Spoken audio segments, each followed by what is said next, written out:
TV Câmara, Campinas. Olá, às 5h05, nós estamos ao vivo aqui no plenário da Câmara Municipal. Neste momento começa a transmissão da primeira parte da 47ª reunião ordinária com o tema sobre conscientização da esclerose múltipla. A autoria é do vereador Pedro Tourinho. Vamos acompanhar. Uma boa tarde a todas, a todos que estão aqui presentes. Uma boa tarde a quem nos assiste na TV Câmara. Eu sou o vereador Pedro Tourinho e é um prazer realizar essa atividade que trata, de darmos visibilidade e ampliarmos a conscientização da sociedade a respeito da temática da esclerose múltipla. Eu, pessoalmente, tenho uma história como médico aí, com um compromisso importante com na verdade, a organização e a construção do Sistema Único de Saúde. Então, eu acho muito pertinente e importante a gente tratar dessa questão aqui na Câmara nesse momento, quando as pessoas que têm esclerose múltipla têm vivenciado importantes dificuldades, importantes obstáculos para a obtenção plena do tratamento que o Sistema Único de Saúde oferece e tem oferecido ao longo de muitos anos, com muita luta. A gente sabe a dificuldade da incorporação de novos medicamentos nos protocolos terapêuticos, como é que isso sempre é um custo para quem milita e trabalha na área da organização das trilhas terapêuticas para as doenças. E a gente sabe também o que tem acontecido com o Sistema Único de Saúde no nosso país, de modo geral, nos últimos anos, especialmente depois da implementação da Emenda Constitucional número 95, que, para quem não conhece, é a PEC do teto, que foi aprovada em 2016 e congela os gastos em saúde e educação, os gastos sociais, também assistência social, no nosso país, por 20 anos, permitindo apenas o reajuste inflacionário, das perdas inflacionárias, mantendo os patamares, portanto, de investimentos na saúde e educação no nosso país, nos patamares do ano de 2016 e 2017, que são patamares que a gente sabe que não serão suficientes para acomodar a crescente demanda de serviços de saúde que vai se dar com o envelhecimento progressivo da nossa população, e com, é claro, o aumento progressivo de certos tipos de doenças que são particularmente onerosas para o sistema. Então, a gente tem uma preocupação muito grande quando a gente chama um debate como esse. Nós queremos também conscientizar as pessoas sobre a importância de defender o Sistema Único de Saúde, de lutar por mais recursos para esse sistema, que é um dos grandes patrimônios do povo brasileiro. Sentados aqui na mesa comigo para falar, pessoas que entendem muito mais do que eu aí na questão da esclerose múltipla, que vão trazer vários elementos importantes para nós. O professor Dr. Gerson de Oliveira, que é especialista em corpo e mente para pessoas com esclerose múltipla, a doutora Carla Estela, que é neurologista, e a Adriana Silva Carmo, que é portadora de esclerose múltipla. Eu quero agradecer vocês por terem se disponibilizado para estar aqui na Câmara, e vou já passar, então, a palavra para o Gerson. Nós temos aproximadamente 40 minutos para fazer o nosso debate aqui, porque em seguida a gente começa a primeira parte da sessão, a ordem do dia na sessão. Vamos lá. Muito obrigado, vereador Pedro Tourinho. Obrigado por essa abertura da casa para que a gente possa discutir um assunto tão importante. No dia 30 de agosto, agora, a gente tem o dia da conscientização sobre a questão da esclerose múltipla. Desde 2006, então, existe essa data de 30 de agosto, onde a proposta é aumentar cada vez mais a visibilidade sobre a questão da esclerose múltipla, que às vezes é muito desconhecida do público em geral e às vezes até do público médico, trazer as questões mais sensíveis sobre a questão da esclerose e as pessoas com esclerose múltipla. Então, o que está acontecendo, quais são os problemas enfrentados por essas pessoas no seu dia a dia, e como o senhor bem colocou, a questão da falta de medicamento ainda é um ponto muito sensível. Eu acompanho pessoas com esclerose múltipla já há mais de 16 anos, e é um ponto que a gente percebe que está sempre retornando. Então, essa questão da falta de medicamento não é uma exceção, torna-se uma regra. Então, assim, eu agradeço imensamente. Eu enviei um e-mail há um tempo atrás para alguns vereadores para trazer essa questão à tona sobre a questão da falta de medicamento. O vereador Pedro Tourinho foi um que nos recebeu e me recebeu de uma forma muito aberta sobre essa questão. Agradeço a Adriana Carmo, que ela vai falar um pouco sobre a sua experiência, a doutora Carla Estela, que topou de uma forma muito pronta para falar um pouco mais tecnicamente sobre essa questão, e a questão também da importância do medicamento para que você evite, né, um aumento de uma forma muito progressiva da questão da doença. Então, muito obrigado, uma boa tarde a todos. Muito obrigado, Gerson. Então, eu já vou passar a palavra para a doutora Carla Estela, que, como eu disse aqui, é neurologista, já agradecendo a disponibilidade. Boa tarde a todos, agradeço o convite. Eu vou fazer uma preleção realmente muito rápida sobre a esclerose múltipla e essa visibilidade que tentamos passar para todos os colegas. Trata-se de uma doença inflamatória, degenerativa, do sistema nervoso central, onde o comprometimento é maior na bainha de mielina, principalmente cérebro, cerebelo, tronco cerebral e medula espinhal, e alguns pares cranianos nobres, como a visão, a audição, a deglutição.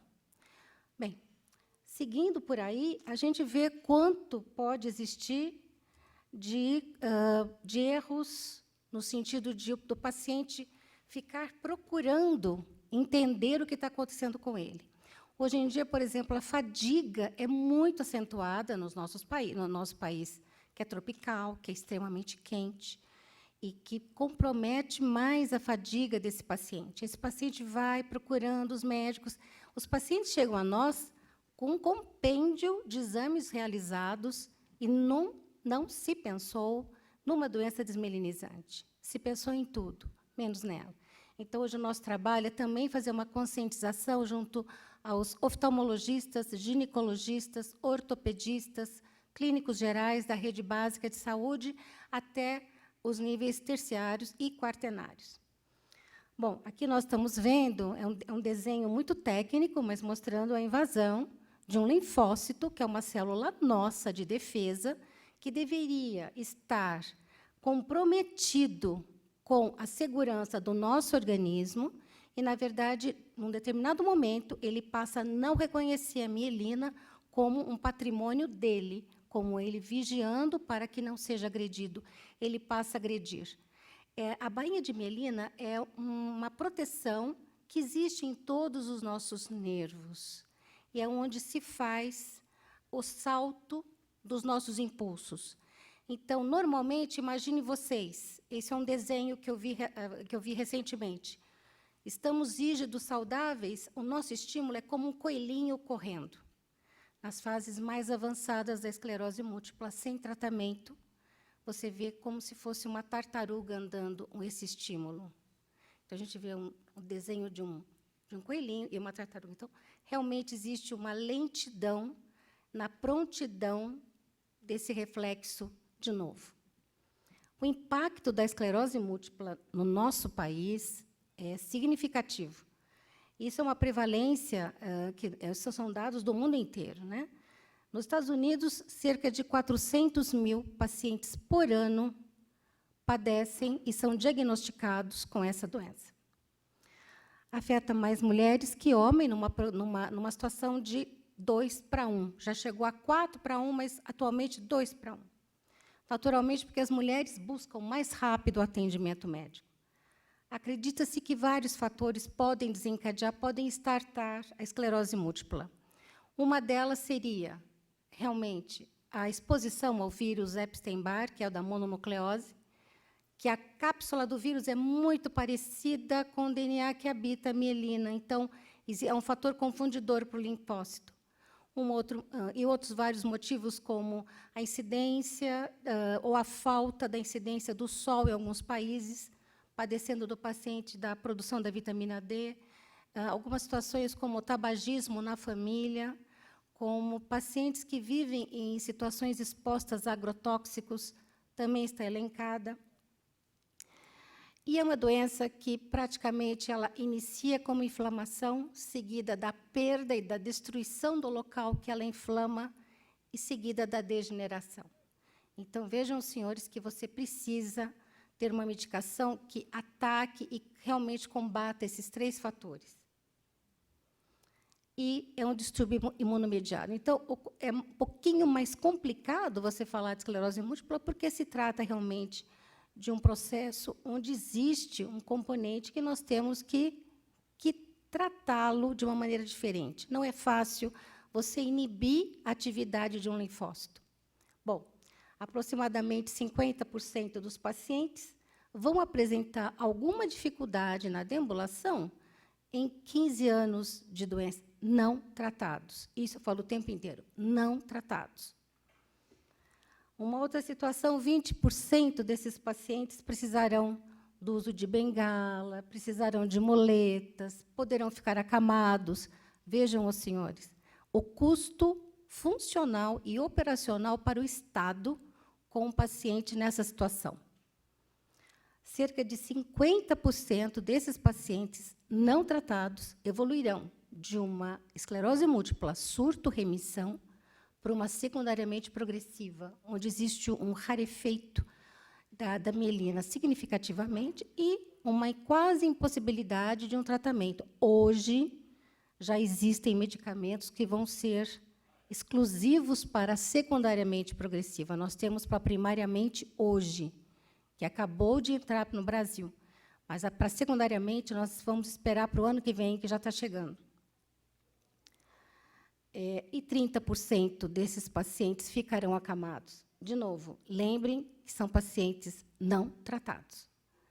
30% a 50% apresentarão deterioração mensurável clinicamente nos primeiros 2 a 3 anos da doença. Então, quanto mais precoce for o tratamento, mais rápido e mais firme, nós temos a resolução e nós temos o controle da doença nas mãos.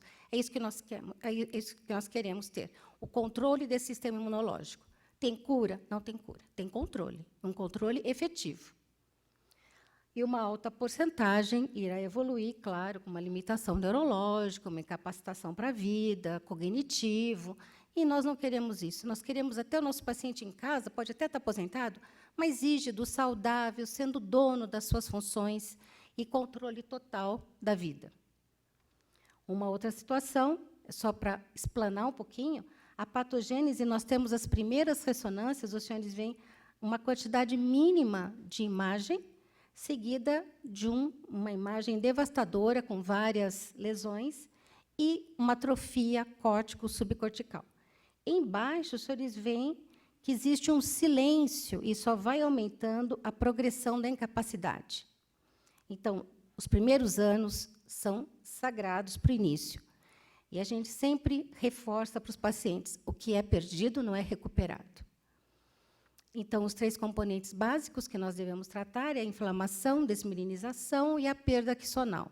A perda axonal é justamente essa lesão que houve entre o neurônio e essa fibra nervosa que vai até onde deve estimular. E ela vai sendo atacada até que o momento ela se desfaz. Esses ataques que vão sendo repetidamente assim, vão ocorrendo, nós chamamos de surtos. Há surtos que são silenciosos, há surtos que são extremamente graves. Então, de novo, quanto antes tratar um surto, melhor para o paciente, sem dúvida alguma. O que nós temos hoje de dificuldade é as unidades receberem esses pacientes para fazerem uma pulsoterapia. Nós não temos isso. Nós só temos os serviços terciários e quaternários. E, mesmo assim, são só pacientes que já são elencados nos programas que estão nesses sistemas. Então, é difícil. O paciente chega em surto, não tem convênio. Para onde esse paciente vai? Vamos tentar a Unicamp, vamos tentar a PUC, vamos tentar a Ouro Verde?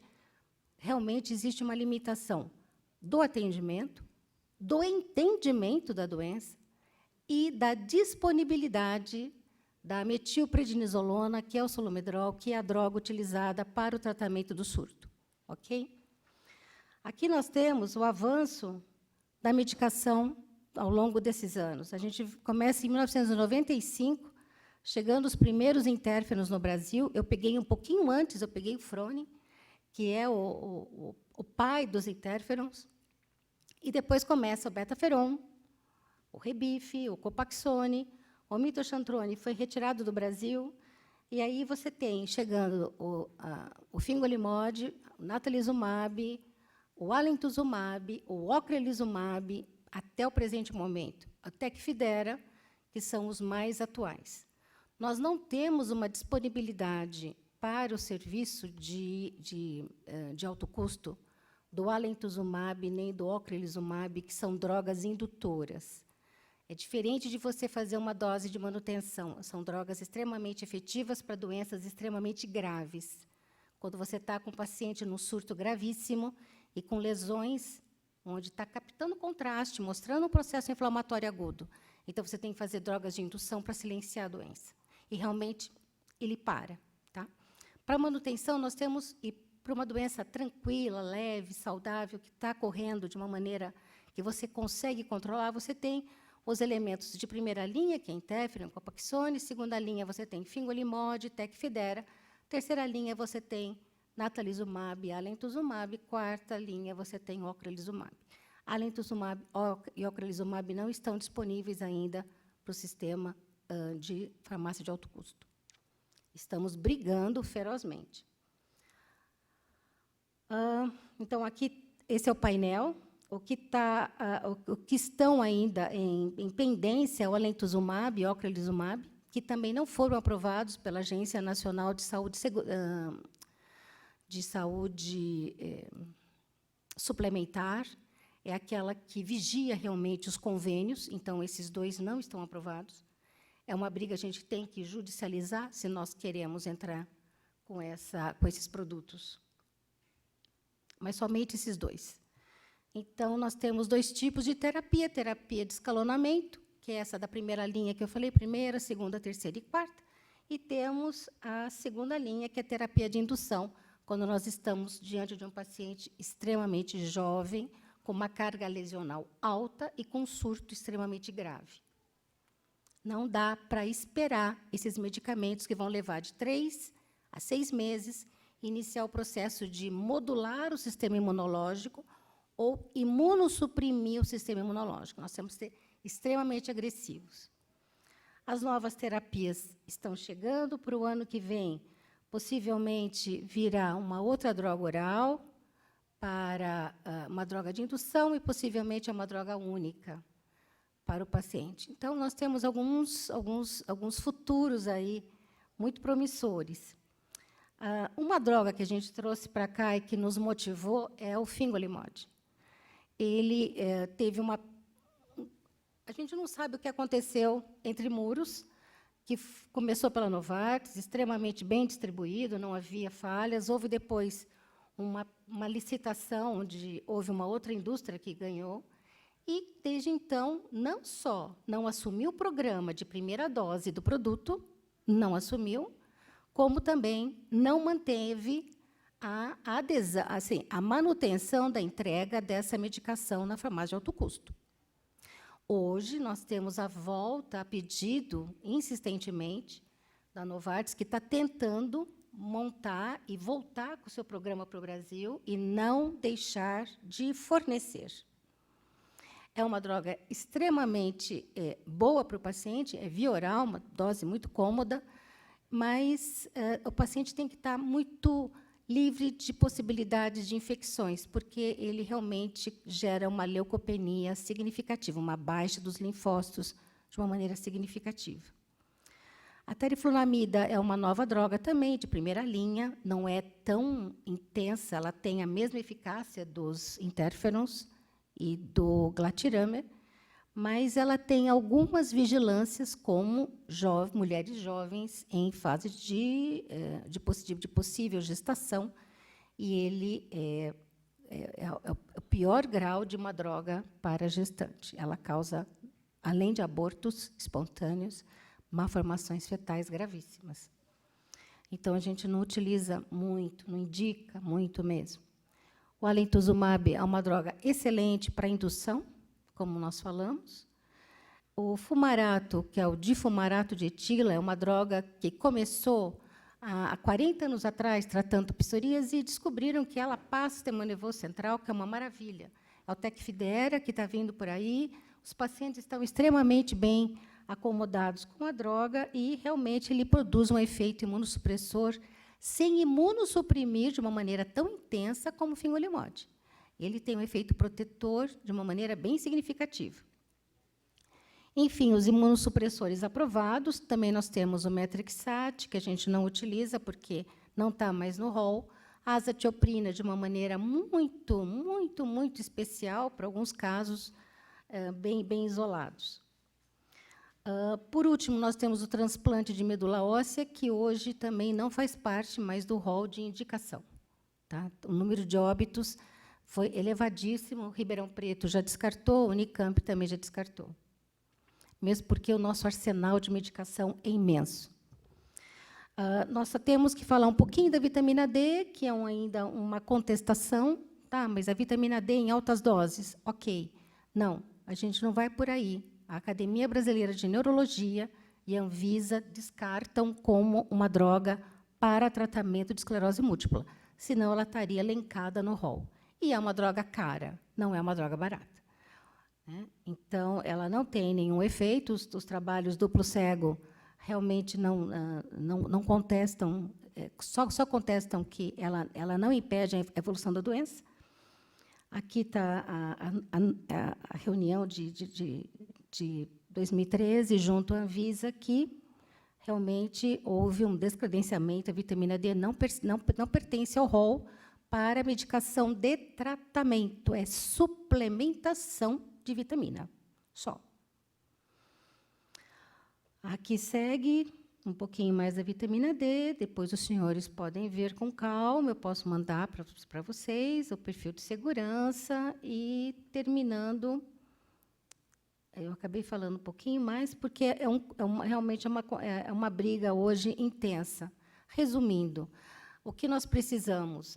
A adesão do paciente. Primeiro, antes de mais nada, um diagnóstico precoce, que o Sistema Único de Saúde nos forneça, basicamente, ressonância, que nos forneça um neurologista, que tenha uma capacitação para isso, que ele fique lotado em algum centro onde ele possa se tornar referência.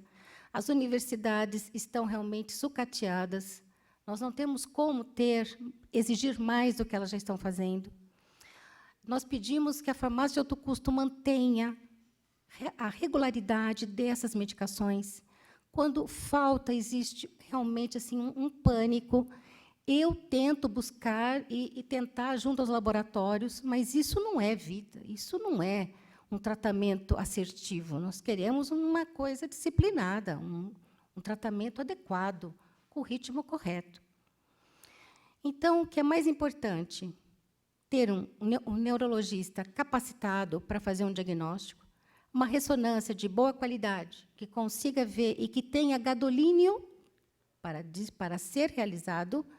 Não nos resolve fazer uma ressonância sem a injeção do gadolínio. O gadolínio que mostra a quebra da barreira, o processo inflamatório. Terceiro, que o paciente seja bem medicado. Sempre nós vamos avaliar o custo-benefício desse paciente, o risco e o benefício. O benefício tem que ser uma medicação que contemple a doença que ele está, é primariamente progressiva, é surto-remissão, é secundariamente progressiva, em qual o paciente vai estar. Então, é baseado nisso que eu vou montar a estratégia de tratamento, mas discutindo com o meu paciente se ele seria apto para isso, se ele vai fazer uma fidelização ao tratamento, é uma via de mão dupla. E, por último, lembrar sempre que não pode ficar sem tratamento. Ah, mas faz tempo que eu não tenho surto, doutor, eu parei a medicação. É uma doença que não dorme. Doença autoimune, ela não vai parar. Ela vem, e ela vem de uma maneira agressiva, e a gente não vai conseguir deter mais. Modular, imunossuprimir e educar esse linfócito, que não é lá que ele tem que destruir, esse é o nosso papel. Ok? E eu termino dizendo que os nossos pacientes estão bem, a gente faz o possível, e eu estendo o convite para um dia o nosso querido vereador visitar o nosso grupo, tá? Ele é um colega médico, então seria interessante ele colaborar, são reuniões mensais, e esse conhecimento é replicado, isso que é importante, nós tornarmos sempre agentes de saúde, né? Multiplicar o conhecimento da melhor maneira possível, certo? Então, eu me despeço, agradeço a atenção de todos, concluo realmente que eficácia e segurança é o que nós buscamos hoje em dia em qualquer medicamento, e vamos entrar numa nova era de medicamentos excelentes, agora de primeira linha, que vai chegar ano que vem, com uma promessa inacreditável de ter uma função também reparadora. E é isso que nós queremos, ativar as nossas células de regeneração. Uma boa tarde a todos. Obrigada. Muito obrigado, doutora Carla. Acho que é muito importante, né, a gente ter esse esclarecimento. Vai ter gente nos assistindo na TV Câmara e, às vezes, a gente fala o nome das doenças e tudo mais e não tem nem ideia do que é. Então, parte do que a gente deseja é que as pessoas conheçam até para saber reconhecer em si mesmas, eventualmente, ou nas pessoas próximas, que aquilo que está acontecendo pode ser uma situação, né, de esclerose múltipla, que a pessoa deve procurar o médico, deve, enfim, cuidar de si mesma, né, que é um bocado do que a gente deseja. Então, agora eu vou passar a palavra já, né, depois de agradecer a doutora Carla, para Adriana Silva Carmo, que é portadora de esclerose múltipla e vai trazer um pouquinho da sua experiência. Muito obrigado.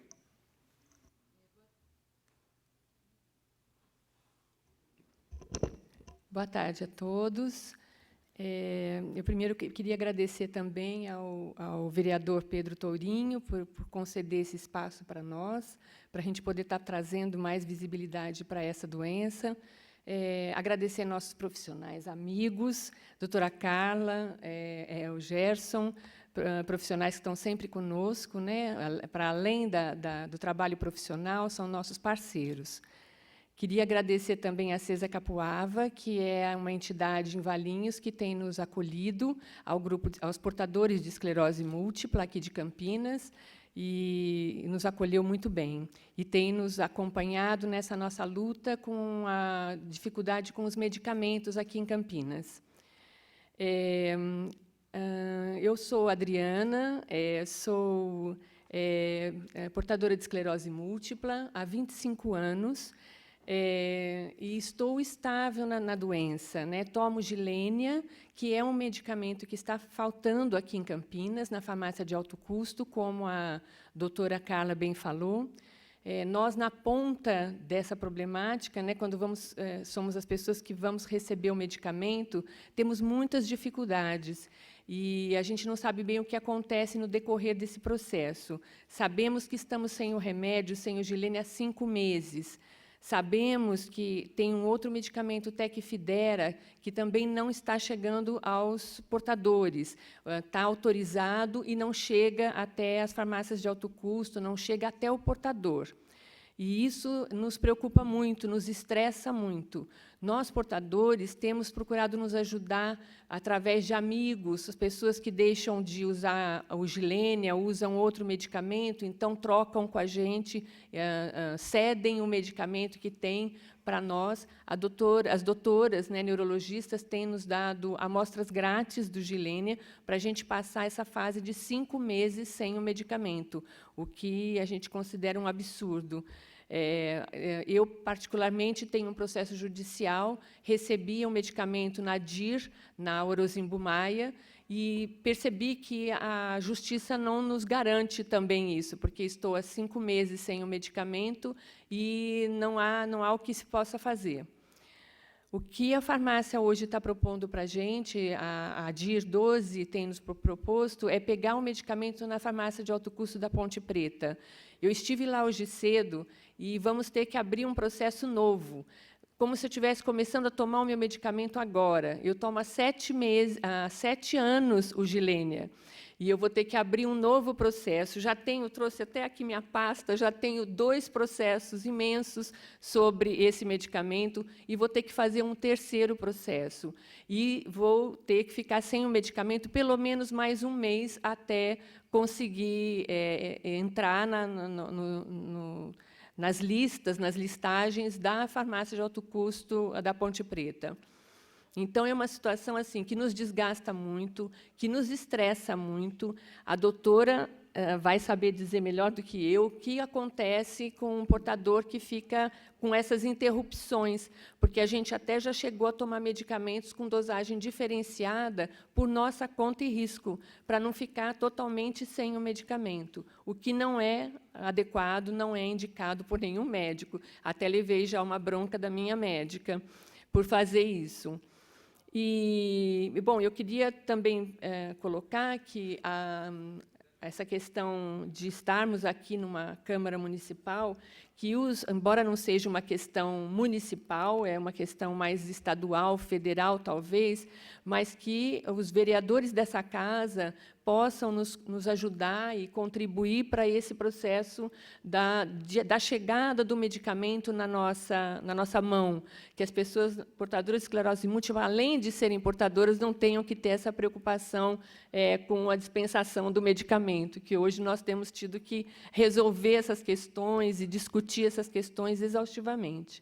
Então, que essa casa possa garantir um pouco a chegada do medicamento às nossas mãos, a verba, as verbas a nível federal, que elas possam ser dispensadas, embora o vereador aqui já nos colocou, o vereador Pedro Tourinho, que existe uma PEC do teto, que é uma PEC que rebaixa, que dificulta a dispensação de verbas para medicamentos e para outras questões sociais, para tudo, Infelizmente, essa é a nossa situação, e a gente vem aqui a essa casa para denunciar, para colocar as nossas dificuldades e pedir ajuda, agradecendo ainda mais uma vez a todas as ajudas que a gente tem recebido de amigos, de entidades e profissionais e vereadores que nos acompanharam nessa luta aí com o Gilênia. E agradeço, espero que tenha tocado em todos os assuntos. Se algum participante aqui que esteja presente e queira falar, eu agradeceria para complementar o que eu falei. Às vezes esqueci algum detalhe importante para todos nós, da esclerose múltipla. Obrigada, um abraço a todos. Muito obrigado. Adriana, Gerson, quero só colocar para quem nos assiste e está talvez tendo o primeiro contato com a questão da esclerose múltipla, que, como foi colocado pela doutora Carla, a esclerose múltipla é uma doença degenerativa, inflamatória, e a cada surto, a cada crise que a pessoa tem, ela passa por um processo de agressão aos seus neurônios, a mielina dos seus neurônios, dos seus axônios, que é ali onde tem a transmissão do impulso nervoso.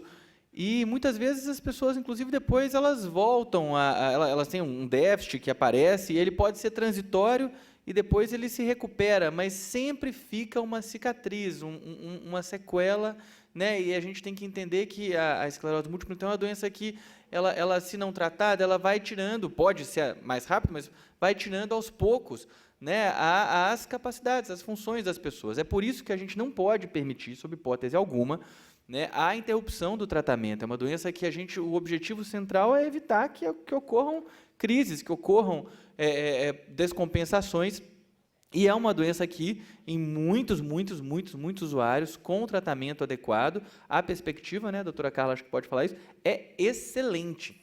É excelente. A gente, às vezes, tem a impressão, quando a gente fala de uma doença degenerativa, neurológica, que nós necessariamente estamos condenando as pessoas a uma condição futura de, vamos dizer, severas sequelas, de incapacidade, de um quadro de perda cognitiva. Isso não é verdade no caso da esclerose múltipla bem tratada.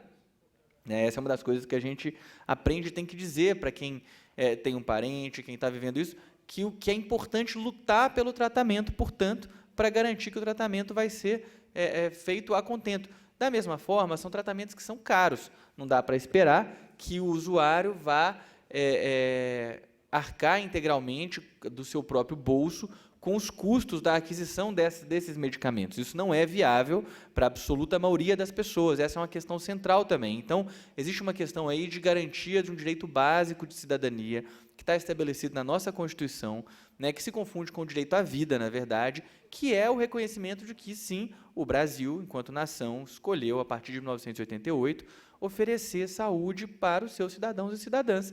Isso inclui cuidar da hipertensão, do diabetes, que é o que eu faço cotidianamente no centro de saúde, mas também cuidar de doenças com outras características, doenças graves, doenças raras. Aqui na Câmara a gente tem, o nosso mandato, uma parceria com a AFAG, que é a Associação, vocês devem conhecer, das doenças dos familiares e amigos das doenças graves e raras.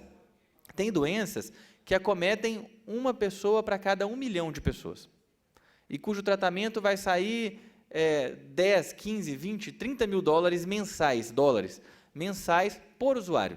O Sistema Único de Saúde, historicamente, conseguiu vencer o desafio de oferecer tratamento para essas pessoas também, assim como oferece o paracetamol para quem está com febre por causa de uma virose. Quer dizer, o SUS ele cuida de A a Z, né, e é um esforço que é feito com uma quantidade ínfima de recursos. Né, existe é interessante, quem quiser acessar, tem um aplicativo da Fundação Oswaldo Cruz que chama Onde Fica o Dinheiro da Saúde. Eu não sei se você já viu esse aplicativo.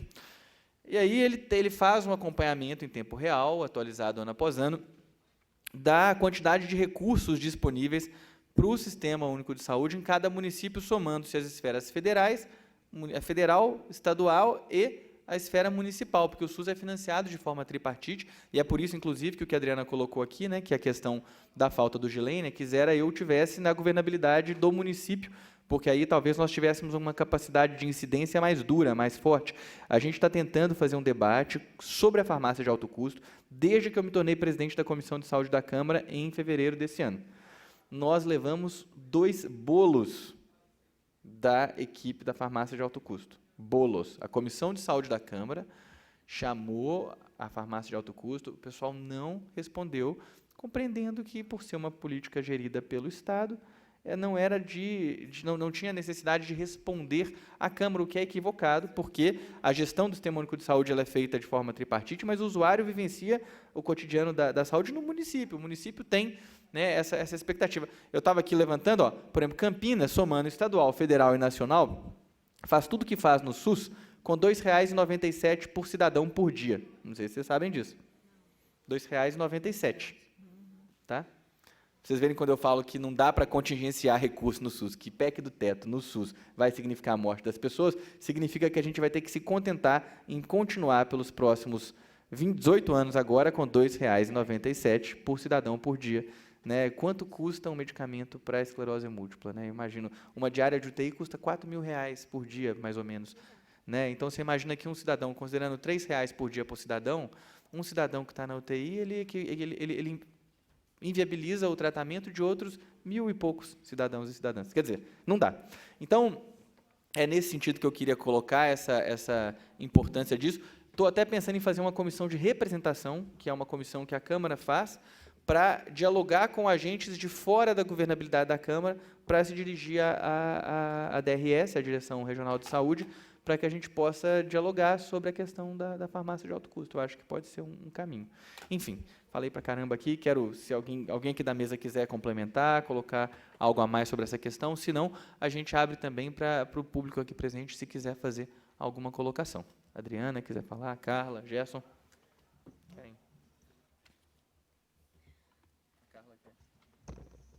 Não, é só questão, realmente, assim, o Gilênia, ele custa entre 9 a 12 mil reais mês, dependendo da taxa do dólar, porque ele é importado da Suíça. Então, realmente, é impossível.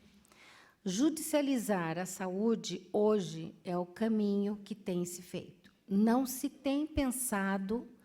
Eu fiz parte de um fórum em São Paulo sobre a judicialização da saúde, e que os juízes estão realmente assim, não sabendo que caminho tomar, porque a quantidade aumenta dia após dia.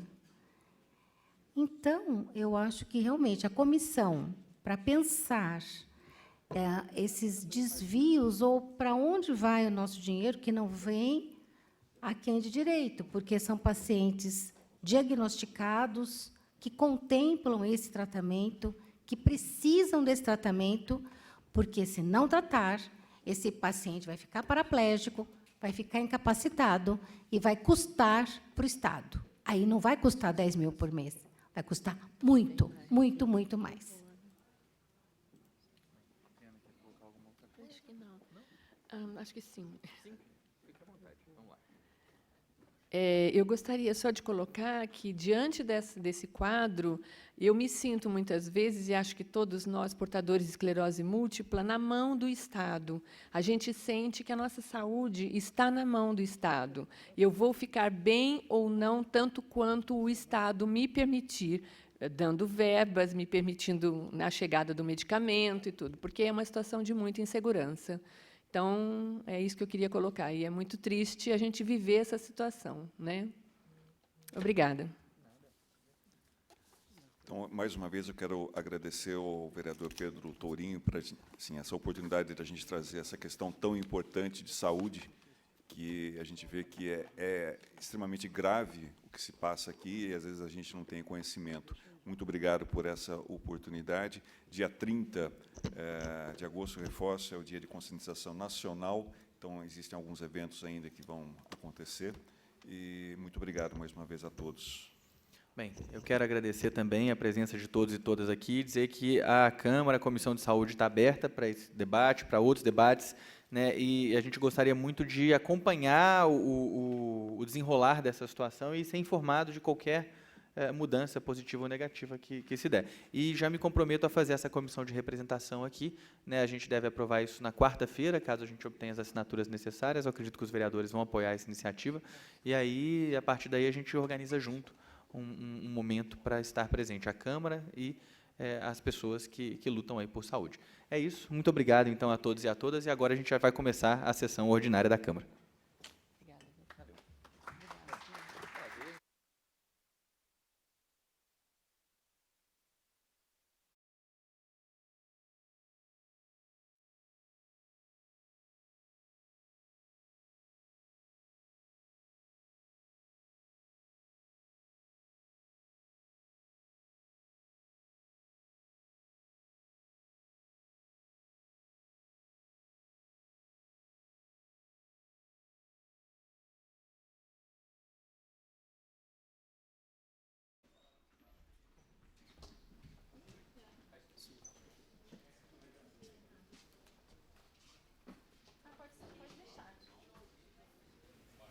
Encerrada, portanto, a primeira parte da 47ª reunião ordinária, o vereador Pedro Tourinho já está aqui ao meu lado. Acho que ficou claro a gravidade que é essa doença, acho que complexa ainda para a medicina, buscando ainda o tratamento ideal.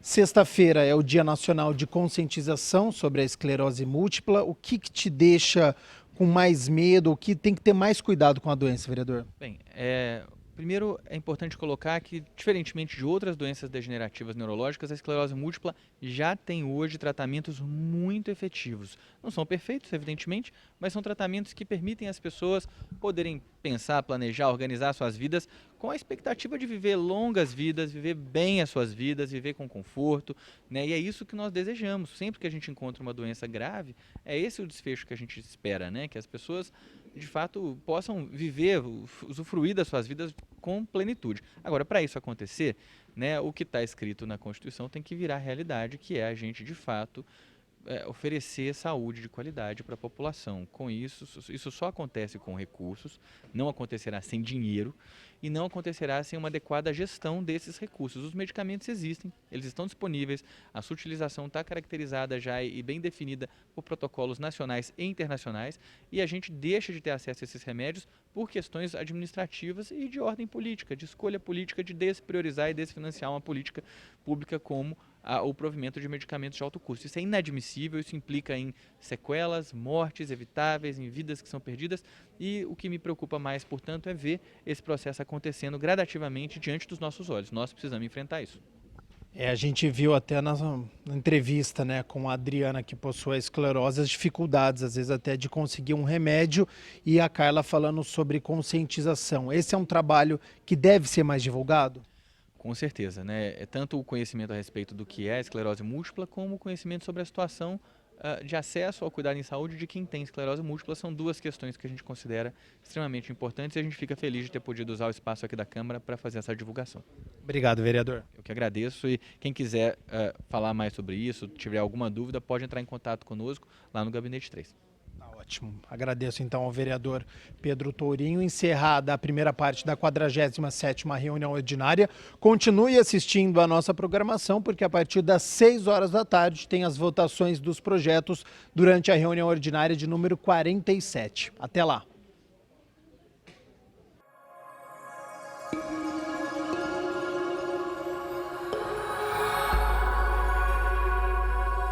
TV Câmara, Campinas.